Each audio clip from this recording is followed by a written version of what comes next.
Hello everyone, আশা করি আপনারা সবাই ভালো আছেন। আজকে আমি কথা বলবো কিভাবে আপনি ইউরোপের 2টা বা 3টা কান্ট্রিতে পড়াশোনা করবেন, সেটাই আবার ফ্রিতে। আমরা জানবো এরাসমাস মুন্দাস স্কলারশিপের রিকোয়ারমেন্ট কি, তাদের সুবিধা অসুবিধা কি কি এবং কিছু প্রশ্নোত্তর সম্পর্কে। তাহলে চলুন শুরু করা যাক।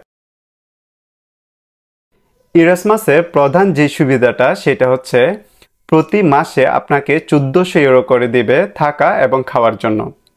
তবে এই অ্যামাউন্টটা প্রোগ্রাম টু প্রোগ্রাম ডিপেন্ড করবে। কোনো কোনো প্রোগ্রামে 1400 ইউরো করে দেয়, কোনো কোনো প্রোগ্রামে 1000 ইউরো করে দেয়। এখন আপনাকে যদি 1000 ইউরো করে দেয় প্রতি মাসে, তাহলে আপনার ট্রান্সপোর্টেশনস, সেটেলমেন্ট কস্ট এবং আনুষঙ্গিক কস্টের জন্য 2 বছরে টোটাল 6000 ইউরো আপনি এক্সট্রা পাবেন। যখন আপনাকে প্রতি মাসে 1000 ইউরো করে দেবে। আর আপনাকে আপনার স্কলারশিপ প্রোগ্রাম যদি আপনাকে 1400 ইউরো করে দেয়, সেক্ষেত্রে আপনি এক্সট্রা কোনো টাকা পাবেন না, সেটা ট্রাভেল কস্টের জন্য হোক আর আপনার সেটেলমেন্ট কস্টের জন্য হোক। সেকেন্ড সুবিধাটা হচ্ছে এরাসমাস আপনাকে প্রিমিয়াম হেলথ ইন্স্যুরেন্সের সুবিধা দিবে। প্রিমিয়াম বলার পিছনে কারণটা হচ্ছে এই ইন্স্যুরেন্স একপাশে আপনার মেডিকেলের সকল খরচ বহন করবে, অপরপক্ষে আপনি যদি ট্রাভেলের সময় ব্যাগেজ হারিয়ে ফেলেন অথবা ল্যাপটপ হারিয়ে ফেলেন বা ব্যাগেজ নষ্ট হয়, আপনি এই জিনিসগুলোর জন্য ক্লেম করতে পারবেন ইন্স্যুরেন্সের কাছে। আরেকটা যে সুবিধা আছে সেটা হচ্ছে এই 2 বছরের প্রোগ্রাম চলাকালীন সময়ে আপনি যে কোনো কাজ করতে পারেন। সেটার জন্য এরাসমাস থেকে আপনার কোনো পারমিশনের প্রয়োজন পড়বে না। ডিএডির ক্ষেত্রে যেরকম একটা অসুবিধা ছিল যে ডিএডি প্রোগ্রাম চলাকালীন সময়ে আপনি যদি কাজ করতে চান তাহলে সেটা সাবজেক্ট রিলেটেড কাজ হতে হবে এবং সেক্ষেত্রে আপনার ডিএডি থেকে পারমিশন নিতে হবে এবং আপনি 520 ইউরোর বেশি ইনকাম করতে পারবেন না। এই যে কাজের বিষয়ের যে রেগুলেশনগুলো ছিল, এরকম কোনো রেগুলেশন কিন্তু এরাসমাসের মধ্যে নেই। আরেকটা সুবিধা হচ্ছে আপনার যে কয়টি কনসোর্টিয়াম থাকবে প্রোগ্রামে, ওই প্রত্যেকটা কনসোর্টিয়াম থেকে আপনি আলাদা আলাদা মাস্টার্সের সার্টিফিকেট পাবেন। ধরুন আপনার 3টা প্রোগ্রাম কান্ট্রি, ডেনমার্ক, ইতালি এবং জার্মানি, এই 3টা কান্ট্রির 3টা ইউনিভার্সিটি থেকে আপনি 3টা সার্টিফিকেট পাবেন মাস্টার্সের। এরাসমাসের অসুবিধা হচ্ছে আপনাকে অনেক বেশি পরিমাণে পেপার ওয়ার্ক করতে হবে। পেপার ওয়ার্ক কেন করতে হবে আমি একটু এক্সপ্লেন করি। ধরে নেওয়া যাক আপনি এখন বাংলাদেশে এবং আপনার প্রথম প্রোগ্রাম কান্ট্রি ডেনমার্কে। তাহলে আপনার কি করতে হবে? আপনার বাংলাদেশে থাকাকালীন সময়ে ডেনমার্কের ভিসা, রেসিডেন্স পারমিট, অ্যাকোমোডেশনের জন্য পেপার ওয়ার্ক শুরু করে দিতে হবে। এরপরে ধরেই নিলাম আপনি ডেনমার্কে চলে আসলেন এবং আপনার সেকেন্ড প্রোগ্রাম কান্ট্রি ইতালিতে। তাহলে এই ডেনমার্কে আসার পরে আপনার ইতালির ইউনিভার্সিটির সাথে যোগাযোগ করতে হবে, তাদের অ্যাকোমোডেশন সম্পর্কে জানতে হবে এবং তাদের রেসিডেন্স পারমিটের জন্য আপনার কাগজপত্র গুছাতে হবে। ইভেন ইফ আপনি যদি ইতালিতে যান, তাইও এই ব্যুরোক্রেসি জনিত কিছু সমস্যা আপনি ফেস করবেনই। সো আপনার এই 2 বছর কিন্তু অনেক বেশি পরিমাণে দৌড়াদৌড়ির উপর থাকতে হবে, বাট আপনি একটা বেটার এক্সপিরিয়েন্সের মধ্যে দিয়ে যাবেন, যেটা আপনি অন্য কোনো প্রোগ্রামে পাবেন না।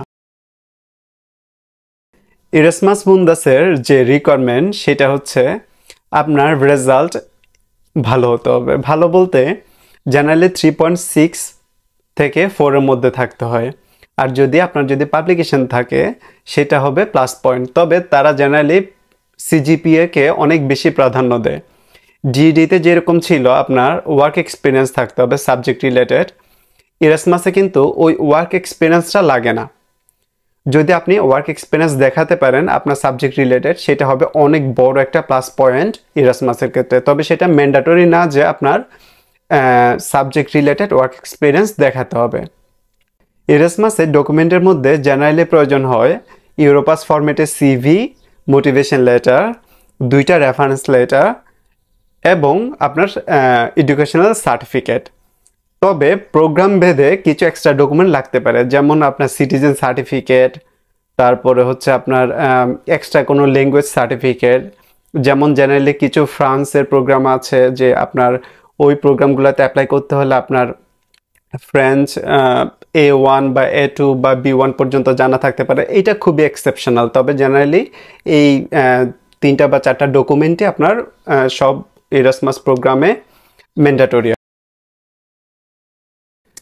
এখন চলুন জেনে নিই কিছু কমন প্রশ্নের উত্তর সম্পর্কে। প্রথম কোয়েশ্চেনটা হচ্ছে, আপনি যদি ইরাসমাস মুন্দাস স্কলারশিপ পেয়ে থাকেন তাহলে আপনি আপনার স্পাউস এবং বাচ্চাকে নিয়ে আসতে পারবেন কিনা। সেইটা ডিপেন্ড করবে আপনার উপর। আপনার যদি ফাইন্যান্সিয়াল স্টেবিলিটি থাকে অথবা আপনার যদি ক্যাপাবিলিটি থাকে যে আপনি আপনার স্পাউস বা বাচ্চাকে এখানে নিয়ে এসে আপনি তাদের দুজনকে সাপোর্ট করতে পারবেন, সেক্ষেত্রে আপনি আনতে পারেন। তবে ডিএডির ক্ষেত্রে যেরকম ছিল যে আপনি আপনার বাচ্চা বা ওয়াইফকে আপনি বা হাজব্যান্ডকে আপনি এখানে নিয়ে আসতে পারবেন এবং সেটার জন্য ডিএডি আপনাকে সাপোর্ট করবে বা কিছু সাবসিডি দিবে, ইরাসমাসের মধ্যে এরকম কোনো কিছুই নেই। অর্থাৎ শুধু ইরাসমাস টাকা দিবে শুধুমাত্র আপনার জন্য, আপনার পার্টনারের জন্যও না বা আপনার বাচ্চার জন্যও না। তবে আপনি যদি আপনার পার্টনারকে এখানে নিয়ে আসেন তাহলে আপনার পার্টনার কিন্তু ফুল টাইম কাজ করতে পারবে, সেক্ষেত্রে কোনো রেস্ট্রিকশন নেই। কিন্তু ডিএডির ক্ষেত্রে যেটা হয়, আপনি যদি ডিএডির ক্ষেত্রে পার্টনারকে নিয়ে আসেন, আপনার পার্টনার কিন্তু একটা নির্দিষ্ট অ্যামাউন্টের বেশি ইনকাম করতে পারবেন না। যদি ওই অ্যামাউন্টের ক্রস করে তাহলে উনি যত টাকা এক্সট্রা ইনকাম করবে ওই এক্সট্রা অ্যামাউন্টটুকু আপনার স্কলারশিপ স্টাইপেন্ড থেকে কেটে নেবে। সো আমি মনে করি ইরাসমাসের এইটা আরেকটা সুবিধা যে আপনি যদি আপনার পার্টনারকে নিয়ে আসেন, আপনার পার্টনার ফুল টাইম এখানে কাজ করতে পারবেন। সেকেন্ড প্রশ্ন হচ্ছে যে ইরাসমাস অ্যাপ্লাই করার জন্য কোনো ফি আছে কিনা অথবা কিভাবে অ্যাপ্লাই করব। উত্তরটা, ইরাসমাস অ্যাপ্লাই করার জন্য কোনো ফি লাগবে না এবং কিভাবে অ্যাপ্লাই করবেন সেটা ডিপেন্ড করবে আপনার ডিজায়ার প্রোগ্রামের উপর। কোনো প্রোগ্রাম তাদের ওয়েবসাইটের মাধ্যমে অ্যাপ্লিকেশন জমা নেয়, কোনো প্রোগ্রাম ডকুমেন্ট পাঠানো লাগে, আবার কোনো প্রোগ্রামে ইমেল করা লাগে। সো এই হচ্ছে আপনার অ্যাপ্লিকেশনের প্রসিজিওর। থার্ড প্রশ্ন হচ্ছে, আমি আন্ডারগ্রেড শেষ করেছি, এখন আমি অ্যাপ্লাই করতে পারবো কিনা। আপনি যদি আন্ডারগ্রেডের ফাইনাল এক্সাম দিয়ে থাকেন আপনি অ্যাপ্লাই করতে পারবেন, এবং আপনার যদি সার্টিফিকেট না থাকে এই মুহূর্তে আপনি এপিআর সার্টিফিকেট দিয়েও অ্যাপ্লাই করতে পারবেন। নেক্সট কোয়েশ্চেন যে আইএলটিএস স্কোর কত লাগবে। আইএলটিএস স্কোর কত লাগবে এটা হচ্ছে জেনারেলি 6.5 বা 7 উপরে থাকতে হবে। পরবর্তী কোয়েশ্চেন যে পাবলিকেশন লাগে কিনা। অবশ্যই পাবলিকেশন লাগে না। যদি আপনার পাবলিকেশন থাকে সেক্ষেত্রে সেটা হবে একটা প্লাস পয়েন্ট। আপনার জব এক্সপিরিয়েন্স লাগবে কিনা। উত্তরটা হচ্ছে আপনার কোনো জব এক্সপিরিয়েন্স লাগবে না। যদি জব এক্সপিরিয়েন্স থাকে সাবজেক্ট রিলেটেড সেটা হবে একটা প্লাস পয়েন্ট। আরেকটি প্রশ্ন হচ্ছে যে স্কলারশিপ শেষ হলে দেশে ব্যাক করতে হবে কিনা। এর উত্তর পুরোপুরি পার্সন টু পার্সন ডিপেন্ড করে, programme country to programme depend করে। তবে আপনি যদি দেশে ব্যাক করতে চান অবশ্যই আপনি দেশে ব্যাক করতে পারেন। তবে আপনি যদি এখানে স্টে করতে চান তাহলে এইটা ডিপেন্ড করবে আপনার কান্ট্রির রেগুলেশন কি। যেমন ধরুন ডেনমার্কে টোটাল 5 বছরের রেসিডেন্স পারমিট দেয়, তার মধ্যে 2 বছর স্টাডি পারপাস আর 3 বছর post study job seeking residence permit. আবার জার্মানির ক্ষেত্রে 2 বছরের রেসিডেন্স পারমিট দিয়ে থাকে, যার মধ্যে 1 বছর স্টাডি পারপাস এবং আরেক বছর পোস্ট স্টাডি জব সিকিংয়ের জন্য। পরবর্তী প্রশ্নটা হচ্ছে, আমি ইউরোপে ব্যাচেলর এবং মাস্টার্সের স্টুডেন্ট, আমি ইরাসমাসে অ্যাপ্লাই করতে পারবো কিনা। উত্তরটা হচ্ছে না, আপনি পারবেন না। ধন্যবাদ সবাইকে, আজকে এই পর্যন্ত। তাইও আপনার যদি কোনো কোয়েশ্চেন থাকে আপনি জানাতে পারেন কমেন্ট বক্সে। দেখা হবে নেক্সট ভিডিওতে। বাই।